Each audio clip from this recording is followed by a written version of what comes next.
Nah, tadi kan Mas juga menyinggung tentang Gunung Matabean itu. Sebenarnya itu sesulit apa sih Mas saat itu? Karena kan memang itu legendaris ya. Yang kita tahu juga sejarah Australia juga waktu menghadapi Jepang juga luar biasa di sana. Apa sih kesulitan di sana sebenarnya waktu di eranya Mas mengalami pertempuran di sana? Kesulitannya karena itu gunung batu. Jadi di puncaknya itu menjelang puncak itu ketinggian 2.733 kalau saya lupa kira-kira gitu ya. 3.700 meteran lah gitu. Itu semua batu. Kayak jari gitu loh. Iya. Nah, kita nggak mungkin bisa nembak lebih dari 5 meter karena udah ketemu batu lagi, Jadi kalau kita kontak tembak di situ sering rekoset. Oke. Ini kayak batu gini ya. Kalau ditembak musuh di sini gitu. Kalau ditembak pakai mortir kena sini kadang-kadang. Iya. Ya, jadi harus close combat kadang-kadang gitu. Dan oleh karena itu komandan batalion kami dulu ngambilnya malam lah gitu. Karena kalau siang pasti kalah karena dia tahu tempat ya. Iya. Iya. Jadi itulah mungkin dulu Australia juga bersembunyi di situ. Dibom pun juga tidak efektif. Karena kalau kayak jari gini kan meledak di sini kena sini, yang sini aman, yang sini aman gitu. Jadi harus didatangi gitu. Iya. Dan apalagi itu kan zaman dulu mereka kan pakai manusia sebagai tirai ya. Iya. Wanita, anak-anak, nah situ kasihan banyak korban di situ. Iya.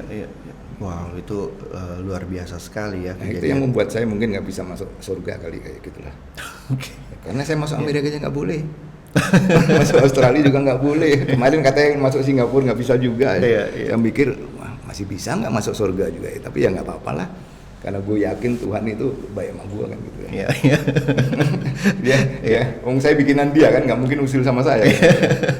Tapi kalau tadi Mas kan cerita tentang bahan peledak gitu ya, tentang bom misalnya.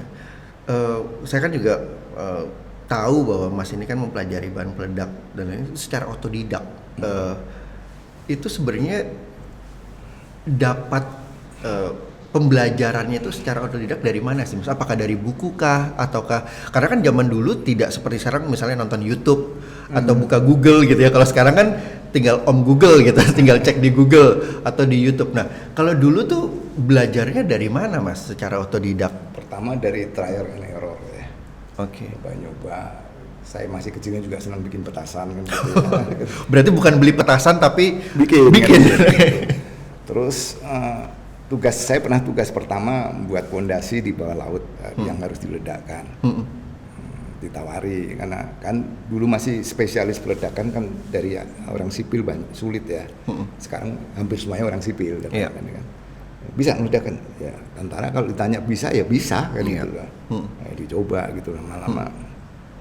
Dari situ saya tertarik gitu.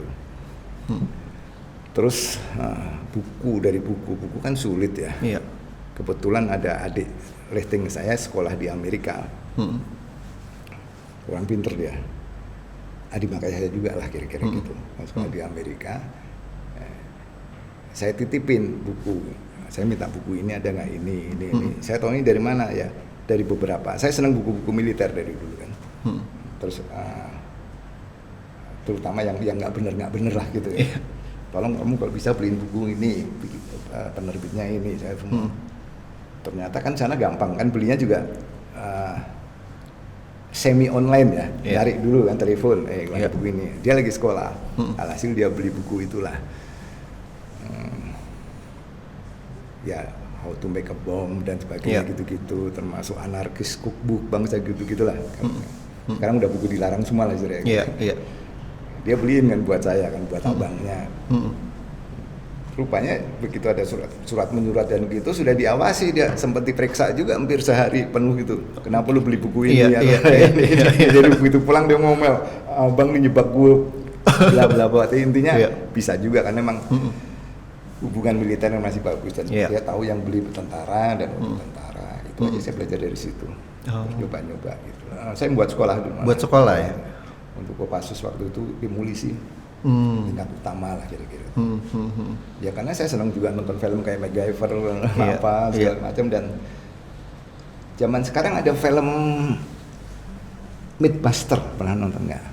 Jadi entah di Discovery Channel apa tentang yang di film itu dibuktiin bener apa enggak gitu loh. Nah, saya seneng nonton kayak gitu dan seneng membuktikan juga. Dari situ dapat ilmu, saya tulis buku, pelajaran gitu. Jadi memang belajar lewat manapun gitu ya. Jadi, saya tidak pernah sekolah khusus. Saya kuliah juga nggak pernah gitu. Yang secara formal ya gitu. Iya. Kalau tadi menarik, tadi kan Mas menceritakan tentang waktu pertempuran di Gunung Mataben itu. Ngapain lu tanya pertempuran terus sih? Udah lewat zaman sembilan. Cuma ini cukup menarik, tapi bukan dari segi tentaranya, Mas. Karena waktu itu kan juga banyak dokter-dokter ya, yang sampai boleh dibilang stressful mungkin ya melihat kondisi seperti itu. Apakah memang dokter-dokter di sana juga merasakan hal yang sama?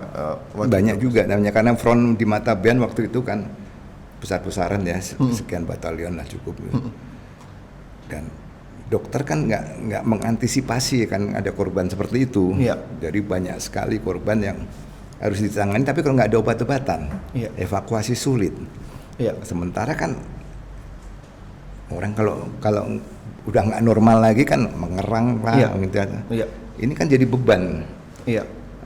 Kadang-kadang malah kepikiran juga untuk eutanasia kan, dipercepat aja lah matinya kan gitu, daripada nggak ketolong. Nah, dilematik dalam hati itu yang kadang-kadang dia jadi war neurosis gitu lah.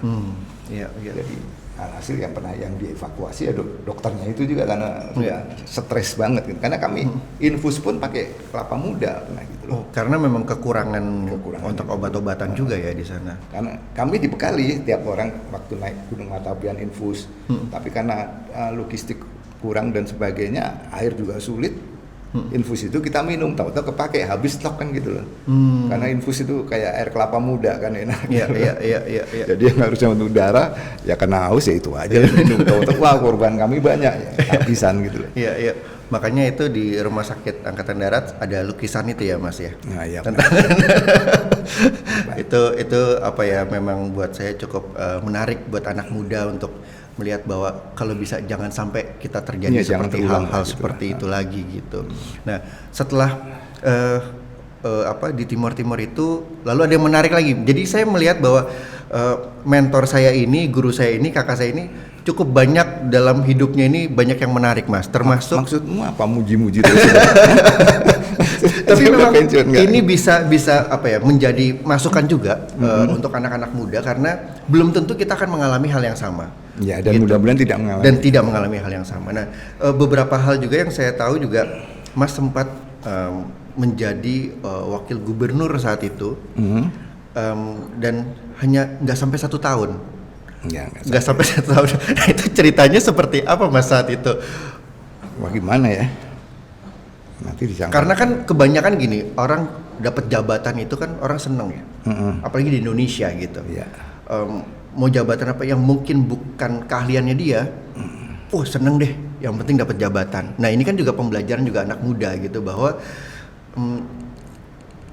kita seharusnya mendapatkan posisi atau jabatan sesuai dengan keahliannya kita masing-masing. Nah, ini kan yang banyak tidak dilakukan oleh khususnya generasi saya juga nih Mas, karena kebanyakan kalau dikasih jabatan apapun langsung kalau bahasa anak mudanya tuh songong gitu ya. Jadi sok gitu, jadi sombong. Nah, jadi gini ya, zaman dulu wakil gubernur kan nggak lewat kampanye. Masih ditunjuk presiden ya. Nah, waktu itu DPRD Timor meminta saya jadi wakil gubernur karena wakil gubernur yang sebelum saya pensiun dah, sudah bedanya 11 tahun sama saya. Beliau angkatan 65, saya 76 gitu. Nah, mengusulkan ke presiden saya jadi wakil gubernur. Nah, gubernurnya kan harus orang Timor ya. Nah, saya nggak mau waktu itu, saya bilang gitu. Karena saya nggak disiapkan untuk itu dan saya tidak menyiapkan diri untuk jabatan sebagai wakil gubernur gitu loh. Tapi DPRD ini begitu berkeras, hanya saya yang diwakil, termasuk Pak Gubernurnya gitu loh. Gubernurnya Pak Abilio Suryo Suarez itu, teman waktu perjuangan juga kecil. Udah Pak Suryo gini-gini, usulkan lah kepimpinan ke atas, saya nggak enak nyebut. Ini udah given istilahnya. Kamu harus, kalau saya nggak mau gimana? Ya kamu harus berhenti, bla bla bla. Ini perintah, udah dari ini yang menentukan dulu kan presiden, Pak. Oke deh, gue mau jadi wakil kalau saya buat persyaratan dong gitu loh. Ya. Ada 14 syarat lah, saya nggak sebutkan gitu kan. Ya. Gue mau kalau ini semua dipenuhi pusat, karena banyak masalah yang limbah dari masalah pusat. Ya, singkat cerita ya, kayaknya nggak sesuai juga, apalagi pada saat itu terus reformasi, Ya. udah kacau semua. Ya. Ya lebih bagus saya berhenti. Waktu berhenti masih umur 40-an saya itu, Ya. 44. Itu 2 hari sebelum saya bintang 1 loh. Itu masih kolonel berarti ya? Masih kolonel. Take home pay saya dulu 50 juta rupiah zaman dulu. Dolar masih 2.400 lah kira-kira. Kalau gaji kolonel 400.000 kasarnya. Saya berhenti lah, minta berhenti. Ternyata oleh pimpinan saya bilang, lu kalau mundur ya lu harus berhenti di tentara. Oke, gue berhenti di tentara. Kan gitu loh. Berhentilah akhirnya nganggur. Jadi kalau dikatakan sebabnya apa? Bukan masalah saya dengan Pak Bilio, karena pusat tidak konsisten, dan tambah lagi ganti presiden kan beda ada lagi kebijakannya. Lagi. Saya bilang ya, karena gini, kalau dulu ya gubernur dan wakil itu sumpahnya setia pada pemerintah. Kalau tentara kan setia kepada negara kesatuan Republik Indonesia. Beda untuk saya pemerintah dengan negara. Bahkan gitu, seperti itu Panglima saya marah, saya suruh berhenti, saya berhenti, udah gitu aja. Nganggur 2 tahun. Wow. Tapi kalau temen lu nanya, kenapa lu berhenti? Ya, alasan saya pengen ngetes aja gitu loh. Oke. Nah, yang ngatur hidup saya, karier saya itu Panglima, Presiden atau Tuhan gitu loh. Ternyata yang ngatur Tuhan gitu loh. Iya. Saya nggak ngerti. Iya. Gitu aja kan gitu. Nah ini Dan kalau atas persetujuan istri saya loh sama pakai rapat. Nah kalau bilang masalah berhenti juga kan Mas juga menghadapi banyak ya, boleh dibilang ada penurunan jabatan juga, lalu berbagai macam 3 kali turun jabatan, lalu cukup boleh dibilang agak stuck juga dengan pangkat juga dan lain-lain. Itu cukup lama juga. Yang mendasari Mas tetap semangat itu apa sih Mas? Karena kan banyak juga nih mungkin yang sekarang masih aktif gitu ya di TNI, yang mungkin kok aku nggak naik-naik atau aku seperti apa. Nah itu yang mendasari semangat Mas tetap terus berjuang, tetap maju ke depan, itu apa sih Mas sebenarnya? Ya saya nggak mau mati sia-sia aja. Saya kalau mati ya lagi berguna buat negara. Ya. Saya dulu cita-citanya mati di pertempuran loh. Makanya terus nggak mati-mati saya sedih juga sampai sekarang masih gitu. Saya diramal semuanya gitu. Dulu saya dibilang jagoan lah, kadang-kadang malu saya bilang jagoan, saya takut bapak saya di atas dengar juga, padahal saya komplain dia bilang dia jagoan, ternyata saya ngaku juga jagoan kan gitu. Menurut tarot, menurut palmistri itu saya nggak punya garis kehidupan. Umur 29 saya diramal mati kan gitu kan. Jadi kalau mati mendingan, kalau mati biasa nggak ada cerita kan nggak seru gitu ya. Itu berarti masih di tim-tim ya waktu itu ya Mas ya? Iya, karena saya sering ke tim-tim bolak-balik biar mati di situ, nggak mati-mati gitu loh. Jadi saya nggak pacaran. Nah, saya ngomong gini karena istri saya pasti dengar nanti kan. Jadi intinya saya berusaha mati dalam pertempuran gitu lah. Umur 29 ternyata saya nggak mati gitu loh. Ya sejak itu terus saya cari pacar kan gitu ya. Saya nikah umur 32 gitu. Dan sejak itu saya nggak berani mati gitu. Sejak nikah gitu. Jadi orang baik lah kasarnya gitu. Jadi intinya saya hanya pengen hidup ada gunanya buat orang lain. Minimal buat ya paling nggak keluarga, kalau nggak bisa buat keluarga ya buat istri. Ini mungkin melenceng ya. Saya udah punya komitmen kalau boleh nawar sama Tuhan, karena saya nggak jadi mati umur 29 kan. Umur 80 lah gitu. Saya bagi 4 nih. 20 tahun pertama ini untuk orang tua. Jadi kalau orang tua maunya A, saya maunya B, saya ikuti A. 20 tahun kedua itu prioritas negara. Orang tua A, negara B, saya maunya C ya, saya turutin B maunya negara. 20 tahun ketiga berarti umur 40 sampai 60 itu untuk keluarga, untuk anak. Anak saya mau apa saja saya dukung sepanjang menurut penilaian saya itu pantas yang benar. Jadi butuh uang berapapun saya cari. Kalau nggak cari ngutang, kalau nggak bisa ngutang nyopet. Kayak hidupnya pencopetan gitu. Nah sekarang saya masukin 20 tahun terakhir hidup saya untuk istri gitu. Itu aja, dan saya tidak sekarang kalau orang tua bilang A, orang tua saya udah nggak ada ya, negara butuh B, anak saya minta C, istri saya D, ya saya turutin istri, karena dia yang nemenin saya di kala susah, baik gitu. Berarti Mbak Ati sendiri, berarti first love-nya Mas dong berarti? Kalau belum pernah pacaran? Enggak. Oh enggak ya, oke. Soalnya denger juga nih soalnya. Nanti dia GR kalau bilang first love. Oh gitu ya.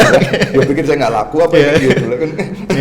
Tapi ini juga ada yang menarik juga, Mas masih menyimpan semua bon-bon kwitansi pernikahan. Itu memang so romantis atau memang apa sih Mas sebenarnya? Karena kan Mas kan kelihatan kalau misalnya bengal atau apa ya, orang yang cuek, tapi kok bisa kayak hal yang itu kan sesuatu yang menarik juga gitu. Ya menarik menurut saya kan, saya dari keluarga menarik. Bapak saya Madura, Islam, ibu saya orang Solo, Katolik. Saya ikut ibu saya. Istri saya orang Batak Protestan. Kan gitu. Ya.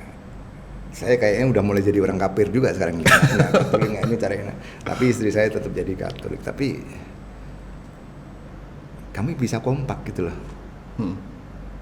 Bapak ibu saya meninggal juga masih nggak bisa dan sebagainya. Terus saya berpikir justru kami berbeda mungkin bisa kompak ya. Jangan sampai karena kita berbeda bangsa ini pecah. Makanya saya seneng tadi Indonesia ada Bhinneka Tunggal Ika, berbeda tapi satu. Bukan berarti seragam ya. Saya ganti itu Bhinneka Tunggal Ika istilahnya, justru berbeda kita bisa satu gitu loh. Coba kalau saya sama dengan istri. Istri saya orang Batak ini, tapi udah jinak. Jadi nggak mungkin saya punya keturunan kalau saya sama istri. Maksudnya sama-sama laki gitu. Nggak mungkin. Jadi harus berbeda. Ya harus berbeda. Kamu dengan istrimu harus berbeda. Tapi bukan alasan untuk tidak bisa satu gitu. Paham maksudnya? Jadi saya dengan anak dengan istri sering banyak nggak cocok, tapi ya karena untuk bisa bersatu ya siapa yang itu ngalah. Bukan siapa yang waras ngalah ya, siapa yang mau ngalah lah gitulah gitu. Wow. Nah, kembali lagi waktu ke TNI kan Mas juga sempat menjadi panglima di Bukit Barisan juga. Itu berarti wilayah ya boleh dibilang wilayahnya Mbak Ati juga kan ya, itu di sana. Pengalaman apa sih Mas yang didapat waktu menjadi pimpinan sebagai panglima di Bukit Barisan? Karena kan yang saya tahu kan itu kan memang yang terbanyak ya, maksudnya tentara itu banyak. Ya seneng karena itu karena wilayah penugasan saya di 4 provinsi kan, mulai dari Sumatera Utara, Sumatera Barat, Riau dan Kepulauan Riau, semua berbeda itu. Nah di situ saya senang gitu karena perbedaan itu senang. Saya hidup kan senang berbeda juga. Saya nggak mau mainstream ikut gitu loh. Kalau saya ikut-ikutan terus nggak beken gua. Kultur budayanya kan juga berbeda-beda. Dan itu harus kita lestarikan gitu loh. Jangan kayak sekarang kemana-mana souvenirnya sama, bahasanya Indonesia sama gitu loh. Makanya beberapa daerah sudah pakai, katakanlah di Jawa Tengah pakai tulisan Jawa, ya itu memang kekayaan budaya kita. Bahwasanya kita bahasa pengantar Indonesia ya, tapi jangan lupakan bahasa ibu, bahasa ayah gitu, budayanya gitu. Jangan kita semuanya import. Semua pakaian kita ini import loh. Buatnya memang jahitnya di Indonesia gitu loh. Bahan bakunya, bahan catnya aja import kan gitu, pewarnanya dan sebagainya. Nah, ya paling nggak budaya kita lah, jangan lupa gitu.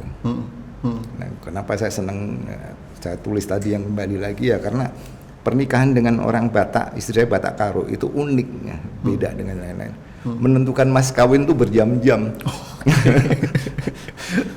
Silsilah dibentang dan semua keluarga besar kumpul, tapi asik juga nih udah. Saya simpen lah gitu. Oke. Nah, kalau waktu di Pangdam Jaya apa perbedaannya Mas dengan di Bukit Barisan? Kalau di Bukit Barisan saya dekat sama Tuhan, di Pangdam Jaya dekat sama setan kali ya gitu. Karena kan kalau di Bukit Barisan wilayahnya luas banget. Kadang-kadang saya harus ke Natuna, ujungnya Natuna lagi Pulau Laut. Itu pakai pesawat berdua istri sendiri, pesawat kecil, dipinjam angkatan laut pakai kasa gitu. Begitu hujan terus ini saya keinget Tuhan gitu. Sembayang lah saya gitu ya. Mau ke pulau lagi naik sana inget Tuhan, inget Tuhan kan. Kalau Jakarta ngomel terus, udah pakai sirine orang nggak mau minggir lagi, brengsek lo jadi maki-maki terus. Kayaknya bahaya juga lama-lama di pangdam di Jakarta ini kan, masalah kompleks dan sebagainya. Ya, karena ibu kota juga ya. Lalu berlanjut juga waktu Mas menjadi Wakasat saat itu. Pengalaman apa sih Mas? Karena kan yang saya tahu misalnya kayak Om Saidiman waktu menjadi Wakasat atau eranya Mas menjadi Wakasat itu kan berbeda pasti. Karena kan setiap eranya pasti berbeda. Iya. Nah, apa sih pengalaman yang Mas mungkin bisa share ke kita untuk mungkin di kemudian hari mungkin Wakasat selanjutnya yang generasi milenials nanti bisa pasti akan ada polemik atau era di eranya gitu. Tapi setidaknya mereka bisa belajar mengambil nilai-nilai dari Mas juga saat itu. Jadi wakil itu kan orang kedua ya. Iya. Saya spesialis orang kedua saya. Di TNI jadi kepala staf umum itu orang kedua. Iya. Di provinsi jadi wakil gubernur orang Iya. kedua. Saya pernah di Korem jadi wakil komandan Korem. Iya. Sekarang jabatan itu nggak ada. Gitu. Nggak ada. Saya sedih juga. Dulu jabatan Wadan Rem saya jabat, sekarang udah nggak ada. Jabatan Wagub tim sekarang malah tim-timnya nggak ada. Mudah-mudahan jabatan Wakasat atau jabatan Kasum bukan terus setelah itu nggak ada juga. Termasuk Ya. Pas Pampres juga ya? Ya, Wadan Pas Pampres juga ya. Saya gitu loh. Iya. Jadi itu untuk saya lebih berat daripada jadi panglimanya atau orang pertama, karena tidak ada bukunya. Coba lu cari buku bagaimana menjadi orang kedua, kan nggak ada. Iya. How to become a leader, Iya. become a manager.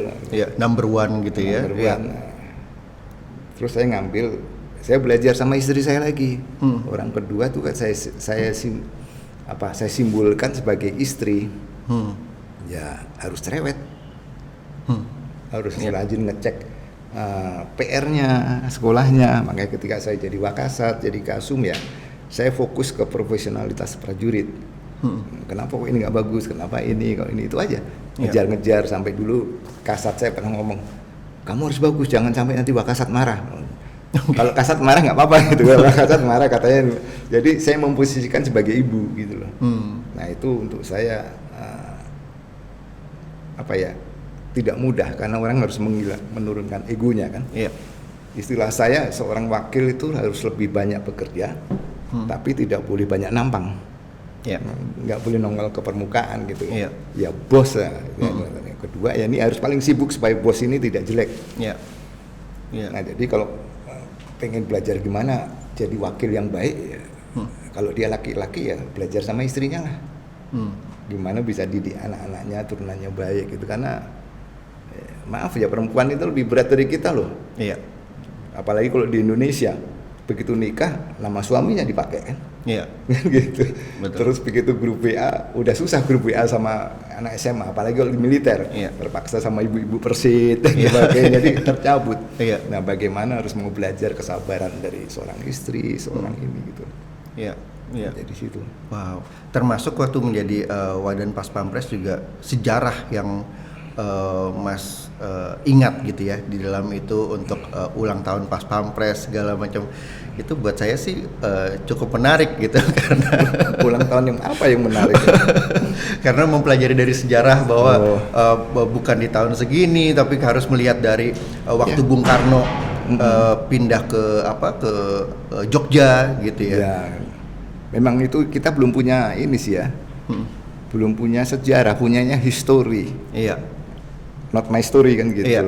Iya. Komandan saya dulu satu angkatan waktu itu Pak Nono ngomong-ngomong, Sur, kita cobalah gali, masa kita lahirnya tahun sekian 66 gitu kan. Padahal sebelum ini siapa yang ngawal kan. Baru kami ngadakan sarasehan, minta masukan dari senior, dapatlah tanggal itulah pada saat pertama kali mampu escape Bung Karno. Jadi memang kalau itu menarik buat saya karena memang ayah kan dari barisan pelopor. Nah itu sebenarnya yang mengawal pertama kali Bung Karno, Bung Hatta itu dari barisan pelopor. Baru dipindah ke Pak D. Mangil Martowijoyo yang detasemen kawal pribadi, pindah ke Jogja, dan setelah itu baru ada Om Koco juga ya waktu itu di Jogja sebagai polisi militer saat itu. Nah jadi saya melihatnya memang banyak kronologis yang banyak yang hilang, yang seperti Mas bilang ya, sejarah Indonesia itu banyak juga yang miss gitu, dan banyak yang jadi history, bukan history tapi history gitu. Apa sih yang harus nilai-nilai yang harus dipelajari juga untuk anak muda, jangan sampai kedepannya seperti itu lagi sih Mas, dari bidang sejarah sebenarnya? Yang pertama ya, kita harus percaya bahwa kalau kita hebat itu bukan karena kita, karena teman, karena atasan, karena bos lah kalau sipil, bawahan. Jadi kalau mempelajari sejarah buku kita itu jangan ngafalin tahun-tahunnya aja gitu loh, kayak gitu. Kayak saya di SMA, nggak tahu kamu ya, zaman saya itu hanya ngafalin tahun-tahun, kalau Majapahit tahun sekian diganti. Menghafal ya, lebih menghafal ya. Tapi mempelajari harus mengapa seperti itu, dan dari banyak sumber. Jangan hanya belajar tentang, katakanlah karena saya TNI ya, sejarah TNI dari satu sumber. Kita belajar dari karangan ini kalau baca biografi utuh, jangan karena kagum sama si A saya bacanya itu, dan itu dianggap benar lah. Bahkan kalau perlu bagaimana negara lain menulis tentang TNI itu saya baca dan sebagainya. Di situ introspeksi. Jadi jangan fanatik dengan satu buku yang kamu baca kalau sejarah, bahwa ini yang benar. Karena saya dengar dulu dari mantan Menhan Kampangap Pak Yusuf, dia ngomong tidak ada kebenaran yang benar. Itu kan susah bahasa Indonesia ini. Ya, tidak ada kebenaran yang benar. Adanya kebenaran yang dibenar-benarkan. Alias versi. Karena cerita sejarah juga versi. Versi si A begini, versi si B sini, versi si. Jadi kalau kita baca sejarah, cari mana ada tentang itu. Itu history, jadikan our story dulu. Kayak rangkai puzzle. Baru kita analisis, sesungguhnya kayak gini toh. Jadi harus melihat dari banyak sisi ya. Jangan hanya ngeliat dari Google satu udah ini bener, ngeliat dari sini udah bener. Enggak, dari banyak sejarah. Kalau memang mau mendalami sejarah. Dan jangan hanya mau dengar dari kata orang, atasan gue kayak gini, belum tentu benar gitu. Tapi yang pasti benar adalah Mas waktu di Timur Timur adalah yang terakhir pemimpin, termasuk pemimpin di Republik Indonesia yang terakhir membawa bendera merah putih. Nah, saat itu kronologisnya seperti apa Mas? Bisa terakhir yang membawa bendera merah putih, karena mungkin anak-anak muda mungkin banyak yang nggak tahu gitu ya. Mas ini adalah tokoh yang terakhir membawa bendera merah putih keluar dari tim-tim. Karena saya termotivasi sama iklan Marlboro. Kan Marlboro kan ada kata-kata cowboy gitu kan. Come to where the flavor is. Saya ganti come to where the action is gitu loh. Status saya itu waktu itu status quo. Kan Timur lepas tahun 99. Saya berhenti jadi wakil gubernur dan non aktif jadi tentara 98 bulan Oktober. Status saya nggak jelas. Masih saya nggak terima gaji itu. Boleh diverifikasi mana. Tapi begitu, wah ini lepas nih Timur nih. Saya ke Timur. Saya melakukan apa yang seharusnya dilakukan oleh oleh tentara harusnya gitu. Nah mungkin karena itu ada pimpinan, ada senior, udah dilegalisir aja, ditugasi jadi wakil komandan ITFET lah, Satgas ITFET namanya. Kadang-kadang kalau saya cerita tentang tim agak emosional ya. Jadi intinya ya saya menugasi diri saya ke situ. Berarti secara keinginan pribadi ya Mas? Pribadi saya gitu. Kecintaannya Mas terhadap tim-tim mungkin? Ya sebenarnya lebih ke profesi ya. Bagaikan anak-anak gitu kan, saya pernah jadi wakil gubernur gitu ya. Saya besar juga dari Timur. Oh jangan gitu dong, gue harus datang gitu ya. Saya berusaha juga tidak ada konflik dan tidak ada macam-macam lah. Jadi yang kalau politik, gimana juga tentara yang memutuskan politik. Jadi hukum pun itu subordinasi dari politik lah. Kan yang membuat orang legislatif ya. Jadi tentara itu nggak bisa maunya sendiri. Jadi di Timur itu kami TNI tidak pernah kalah bertempur. tapi negara kalah perang. Iya. Tidak enggak jadi. Iya. Karena kalau perang itu tidak mesti tembak-tembakan. Kan kalahnya bukan kita kayak sekutu datang pendaratan Normandi, Iya. Jerman kalah kan Iya. ceplok lutut kan enggak. Kalahnya ya karena politik menetapkan seperti itu, dunia minta seperti itu. Ya, saya hanya pengen tidak ada yang marah dari kita, tidak ini dan saya berusaha karena dulu apa ya agak chaos kan. Indonesia juga panik. Iya. TNI juga panik, gimana sih belum pernah ngalami istilahnya suatu bagian dari wilayah yang lepas gitu. Iya. Apalagi baru pergantian presiden juga ya saat itu Indonesia. Iya. Berapa bulan ya? Iya. Setahun kali ya. Iya. Nah udah, saya menugasi diri tanpa izin ke situ.